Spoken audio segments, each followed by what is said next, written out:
Hello, and welcome to Speaking Opera. My name is Howard Hart, and I'll be your host today in an interview done in February of 1981 with Bernd Weikl, and I hope that you enjoy it. The first question I'd like to ask you about is, I'd like to talk about the role of Jochanaan, since you're so closely associated with the role. You've performed it this year at the Metropolitan, and you've filmed it 3 times, I believe. No, 2 times. 2 times. I hope there will be a third one as soon as possible. I'd like you to just know a little bit about how you feel about the role and the man. Yes. It's a strange part, of course, because living in a cistern, I mean, it's a strange situation, you know, and still believing in God and still screaming out of the cistern and still being, can I say, eager to make clear what's my inner voice, you know. That's a curious situation. But I think Jochanaan is the erotic center on stage. He has to spread out all erotic movements and movings, whereas Salome is quite used to have orgies, you know. I believe that Herodes created a Roman outstation in Egypt, in Palestine, you know. And an outstation, I mean, the Germans in Chicago are more German than the Germans in Germany, perhaps, so you know what I mean. And the Romans in Egypt were more Roman than the Romans in Rome, which means they celebrated feasts like, I don't know, nobody does, you know. And I think she was not in a virgin state anymore.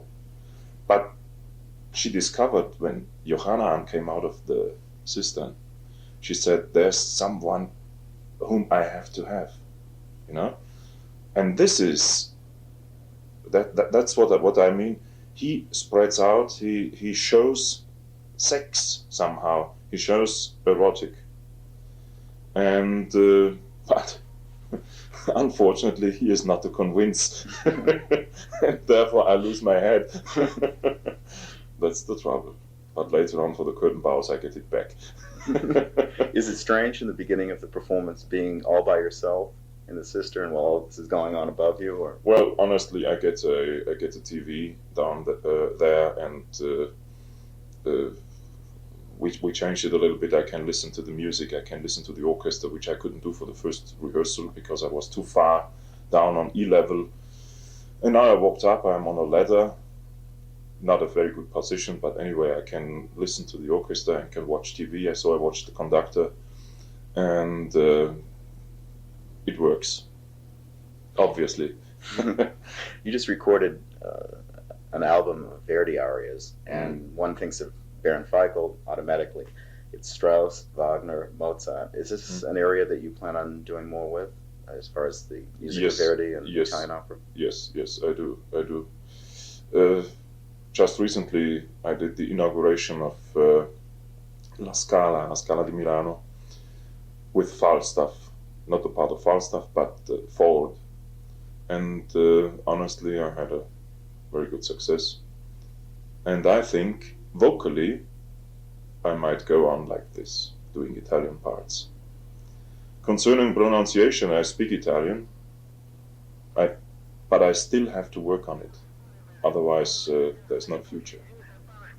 Vocally, yes, but pronunciation is the most important thing. You know, I mean, it's even mentality, an Italian mentality. I'd say I have, though I'm not Italian. But anyway, I'm from the south myself, and feeling Mediterranean. So, but the pronunciation is the most important thing, and I still have to work on it. Are you looking at other Verdi roles? Yes, of course. Going back to Vienna, I'll do Il Trovatore, I already did. Ballo and Maschera, I already did. I did a lot of Barber of Sevilles, even in Czech. Can you imagine? Was it with Lucia Pop? No, I can't remember. I really can't remember. But anyway, great fun, really. Because may I tell a joke now? Please do. Because when I got the letter, you know, the letter on stage, Rossini's letter saying I'm alone, come then, and so. And I started reading Italian. Le vostre assidue premure hanno eccitata la mia curiosità.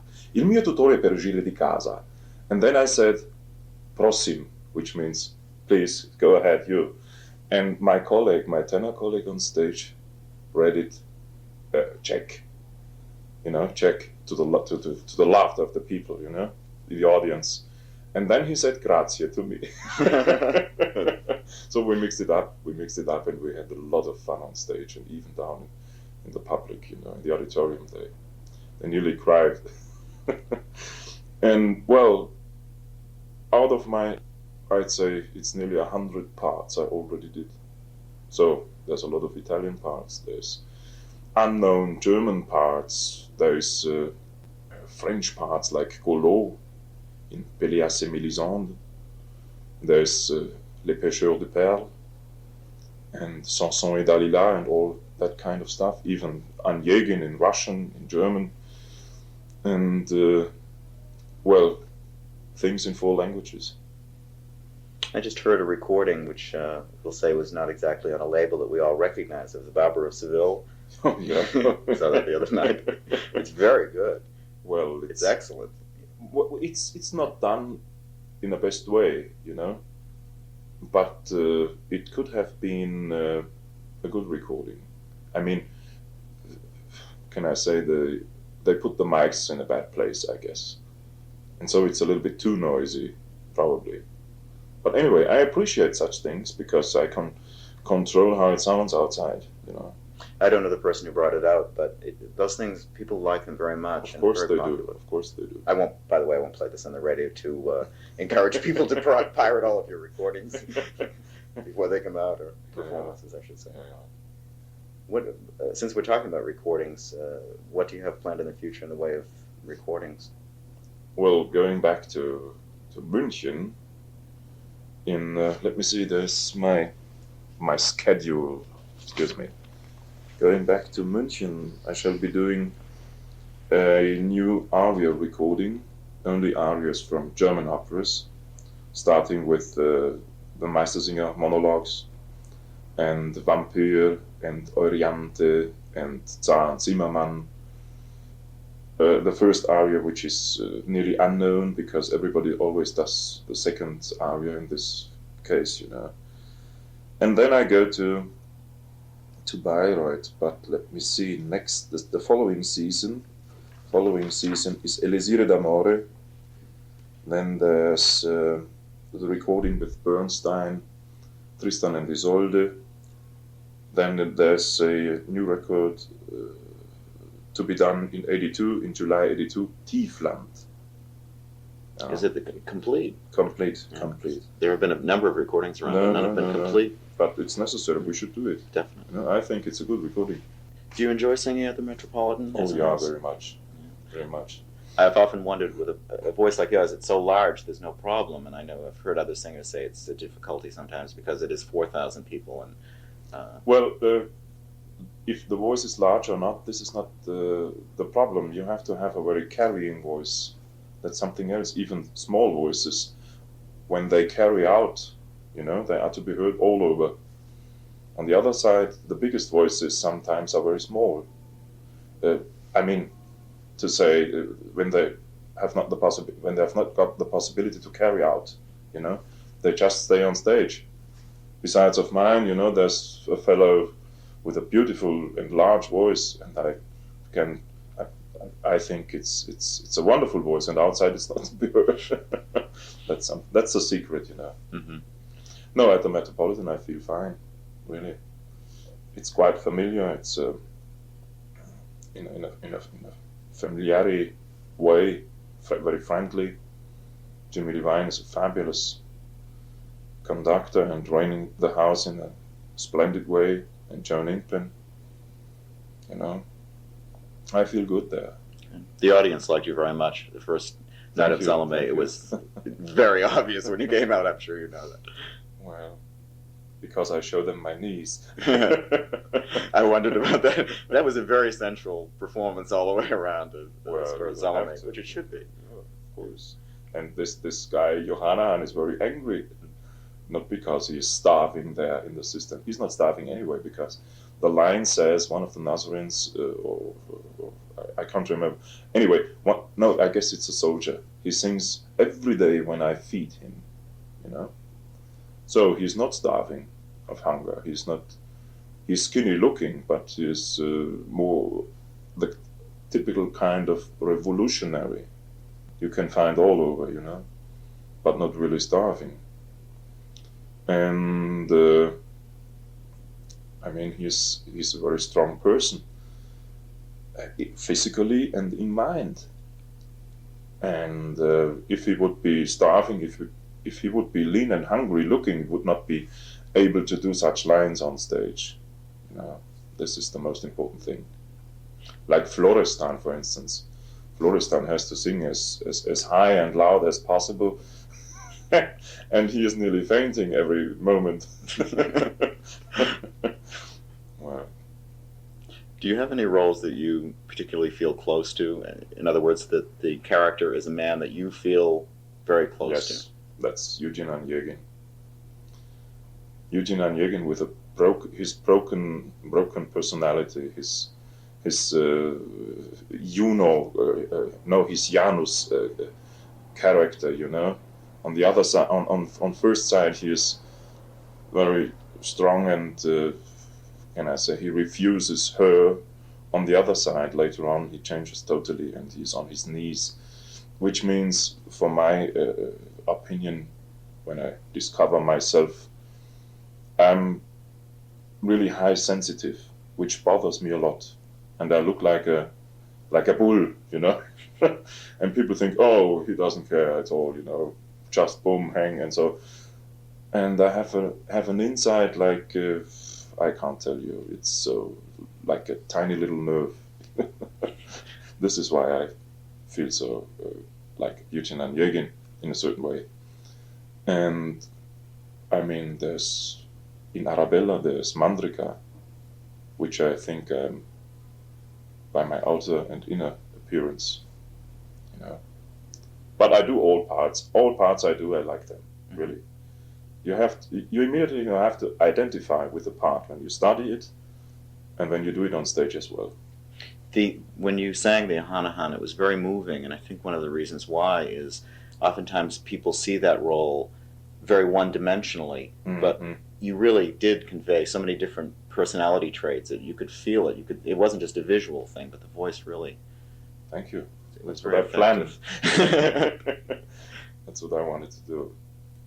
Well, you have to find your own personality in your roles on stage. You cannot just repeat what other ones did, you know. You have to create your character. You have to step in your part and create it totally new. Otherwise, it's a perroquet. How do you say? One of those birds who just a parakeet. Yeah, a parakeet. And I always wanted to create new things and find new things. This is, for instance, because I go to Bayreuth Festival to do Wagner Meistersinger Hans Sachs for the first time. I think Sachs is in his 40s, you know. He's got his midlife crisis, not his end-life crisis, which is the most important thing, because he really chooses, shall I take Eve, or shall I refuse? For pages and pages in the score, you know, he isn't quite sure what to do. He's suffering to take this 16 or 18 or 17 years old young lady, you know. If he would be 60 years old already, I mean, there's no question about it, you know. He could, but it would be a little bit strange in Nuremberg to take, as a 60-year-old man, to take a young lady like this. But being 40, it's still possible, you know. And that's what I want to do, to show. He really is in love with Eve. He doesn't take her because for better reasons. I mean, she's got another guy who's much younger and attractive and even wealthy, you know. But from the first point, Hans Sachs has got some difficulties with himself, you know. And this is a man of 40 years. And so I want to find a new possibility for Hans Sachs. Being a singer and having a certain voice, you have to consider, how do you say? You have to, well, my English is not very good today. You have to realize that certain parts, like bass parts, for instance, there's a young bass, 29 years old or 32, he's already grandfather on stage. Because the voice, the character of the voice, is always an old man. That's the trouble, you know. Are there any roles that you'd like to sing that you won't sing? Well, I'm not able to do Ox in Rosenkavalier vocally. It's a part I would very much like to do. Because you have to realize Ox is well educated, really. He's from aristocracy, he's got the best education that was possible. He behaves like being not educated, but with a high standard, with a high, really sophisticated mood, you know, with eagerness. How do you say eagerness? Eagerness. Eagerness to be not educated. He forces himself to be not educated.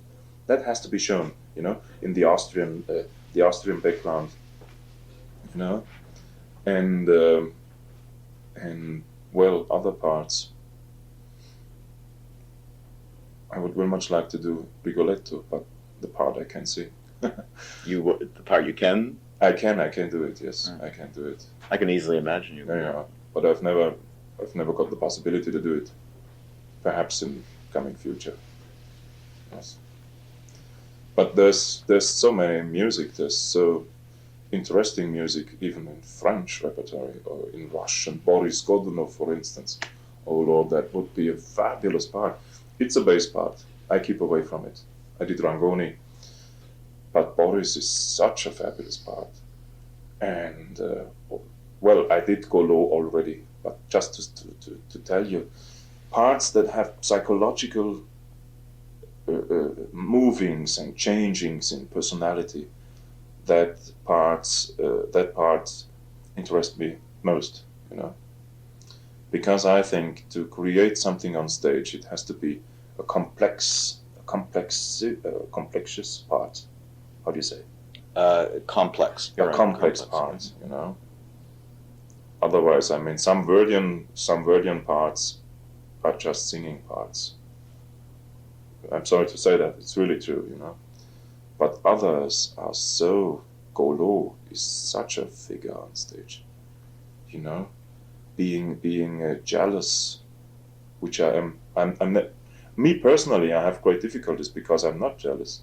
That's curious, but I cannot imagine being jealous, me personally. But I have to create someone who is jealous on stage, and that's work that interests me, you know. Not only singing, but I did Eisenstein in Vienna, in the bat, you know, Fledermaus. That's another kind of part. You have to dance on stage. I carry people on my shoulders. It's talking. It's creating some sort of decadent Viennese witz, you know, and Viennese joy.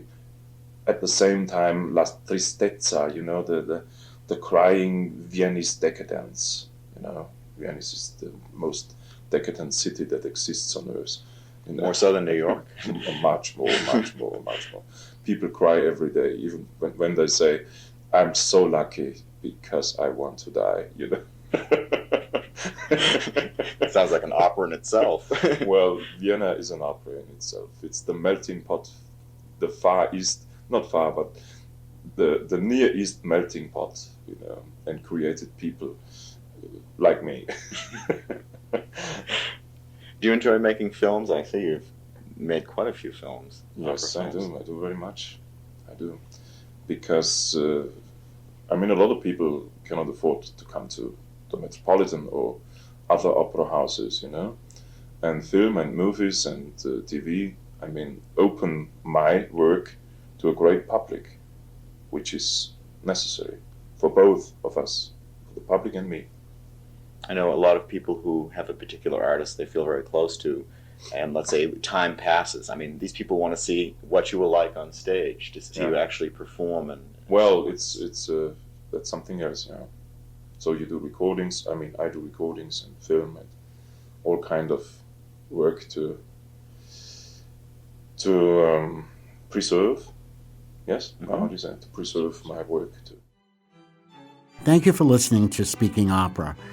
There'll be more information on our website at speakingopera.com, and there you can read more about this interview and about Bernd Weikl and other singers that will be found on this website.